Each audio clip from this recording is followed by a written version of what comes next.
Now, the government is to invest nearly £30 million in new labs and testing at its Porton Down facility to assess the effectiveness of coronavirus vaccines against new variants. Now, it's hoped this is going to speed up the deployment of vaccines which are tailored to tackle variants of concern. Well, let's talk to the Vaccines Minister, Nadeem Zahawi. Good to see you this morning. So this additional 30 million looks like almost £50 million invested in Porton Down since September. I mean, in real terms, what difference is this going to make?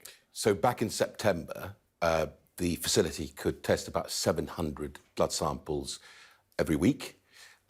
We made a 20 million, just shy of 20 million investment in there to raise that to 1,500 blood samples every week.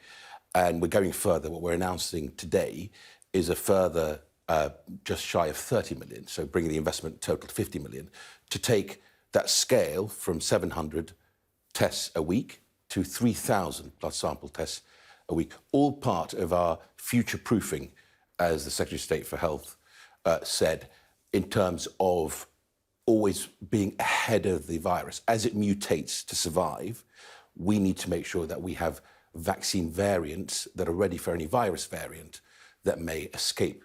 The good news is the current vaccination programme and the vaccines we're deploying are working effectively against the dominant virus in the United Kingdom. What about the timescale in all of this? I mean, what difference is it going to make in the next few months when obviously we've got these real concerns about variants coming through? How quickly can these new labs, new facilities be online?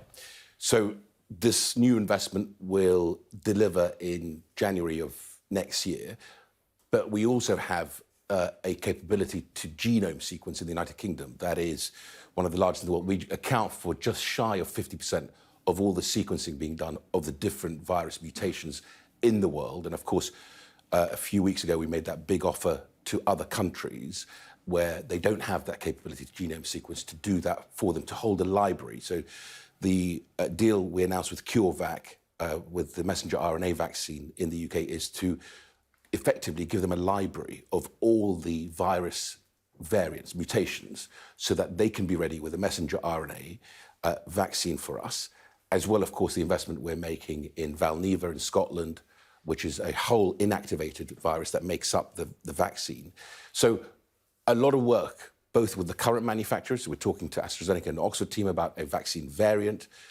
We've bought 60 million of Pfizer. We're talking to Moderna about their vaccine variant, as well as, of course, this investment today to make sure that we've got the laboratory analysis to do all this work in the UK, so we remain now ahead of the virus all the time. What about, I mean, this must have been in play, these plans must have been in play for some time. Why announce them today, the day before local and mayoral elections?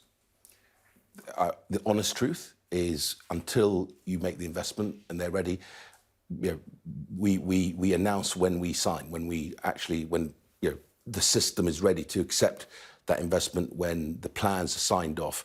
So, you know, ministers, and I hear the cynicism in your voice.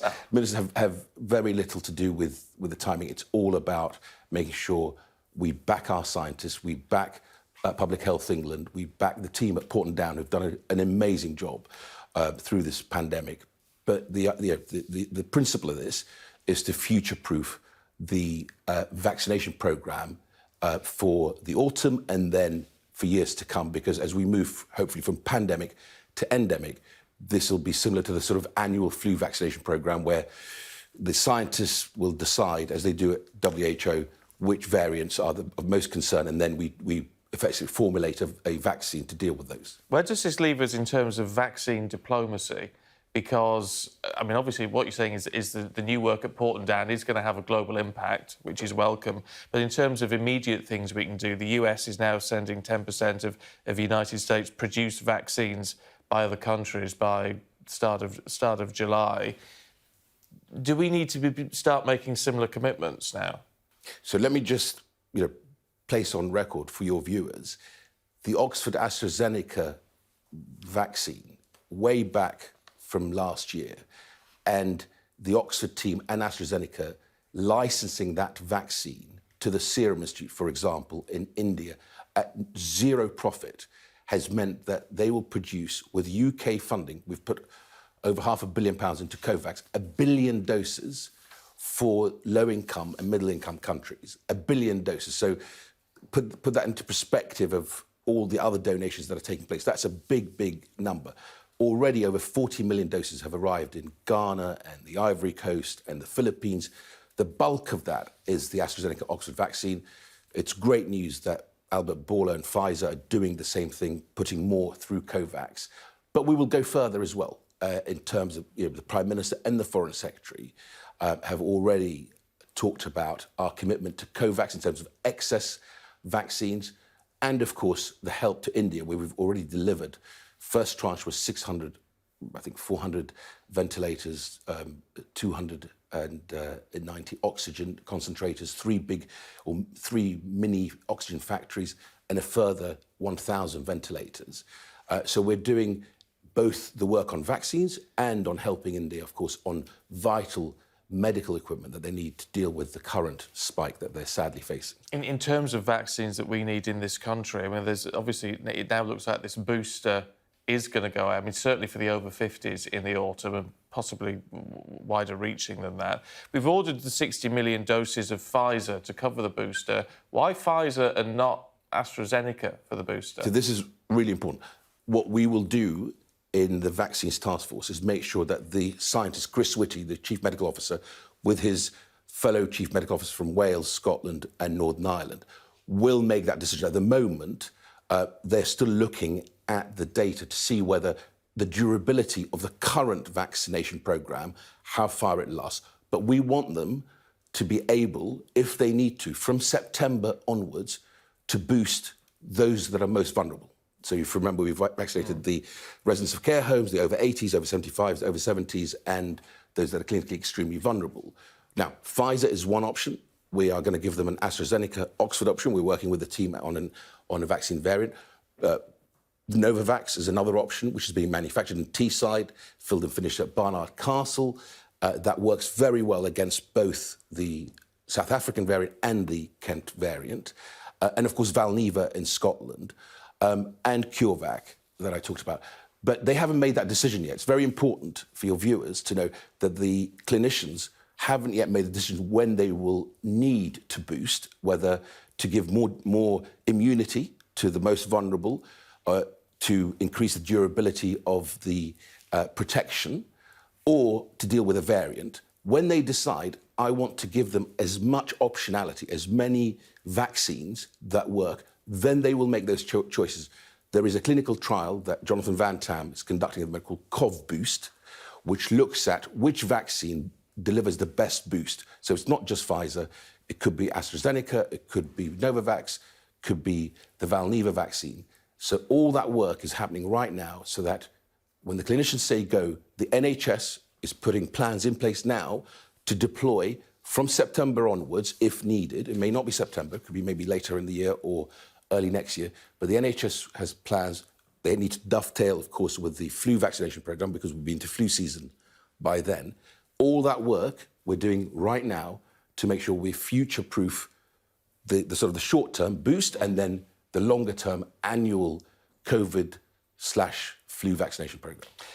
Yesterday, I was talking about the G7 summit, the in-person meeting, and we called it a COVID-secure meeting. And I said on air, well, of course it's a COVID-secure meeting. There's been a COVID scare, hasn't there, at the G7? Do we know how many members of the delegation are self-isolating?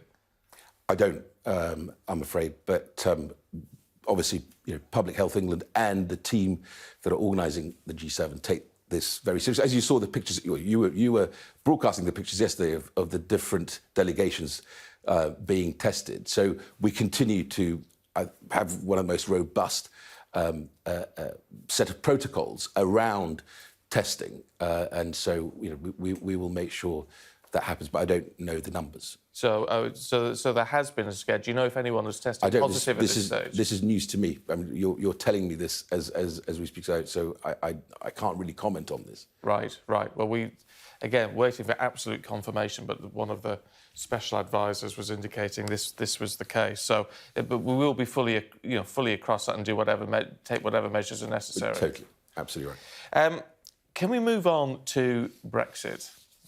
Because of the situation we've got with Jersey now, and there's a row over fishing rights around the Jersey territorial waters, and France now saying they are willing to cut off power supply to Jersey if this row isn't sorted out. What do you make of that? Well, I think on the positive side, it was really good to see the European Parliament ratify what I think is an historic agreement between the United Kingdom and our EU neighbours. That was really important. That happened at the end of last month. That was a big moving forward, I should say. The important thing, I think, is that both sides, David Frost and, of course, his counterparts, now continue to work together to make sure that operationally, on the ground, we iron out any issues, any problems, so that this historic deal between the United Kingdom and the EU, one of the most important deals we have struck, we've put in place, works for people, for communities, for the fishing communities, for other people. And I think my very strong feeling on this is that we need to work constructively, and actually people are working constructively on both sides. Yeah, but when France is turning around saying they're prepared to turn the lights off on Jersey, I mean, that's not very diplomatic, is it? I mean, do we need to look at what we're doing? I mean, they're accusing us of using red tape to limit their fishing ability. I mean, we've got to look at this urgently, haven't we? As I say, this is an issue for the Commission to work with our team, with David Frost, and all the indications from Minister Frost and his team is that the Commission is taking seriously some of these operational challenges that we need to fix together. That's the best way to do this. In the same way we're doing now on our vaccine programme, it's great to see Spain and France and Germany really begin to accelerate their vaccination programme. We send millions of the nanoparticles that carry the Pfizer messenger RNA that delivers those jabs from a great business called Croda in the UK to the EU, and they send us back both the Pfizer vaccine and, of course, other vaccines. And it's much better to work together on this stuff than it is to allow some of these operational challenges to become confrontational. In terms of Europe, a lot of us are wanting to go there in the summer. Some of this is going to be dependent on getting the NHS app to have vaccination certificates or test certification on board. That's going to happen quickly. We need it for the 17th of May. We understand that there's struggling to get that done in time. Is that right? How soon can we expect that to be working? Well, the team under NHSX that's leading on this, Matthew Gould, is, I think, doing a really important job. They're already piloting.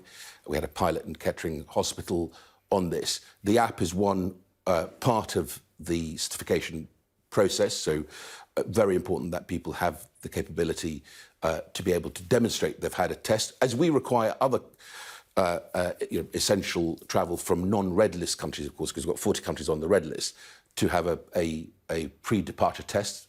We have the same thing, so we have got to be able to show it, but also physically. Some people don't have a smartphone, and we are making that, NHS will make that provision also available. I'm confident they'll be able to deliver on that. The important thing is that the Transport Secretary, Grant Shapps, is actually leading his G7 colleagues to essentially agree the protocols for travel around the world, because what you want is a global protocol that works for our citizens, that we can shape, which is why the work that he's doing, and he'll say a bit more on this at the end of this week in terms, obviously, the traffic light system of countries that are green, amber or red. OK, Minister, good to see you, as always. Thank you. Great to see you.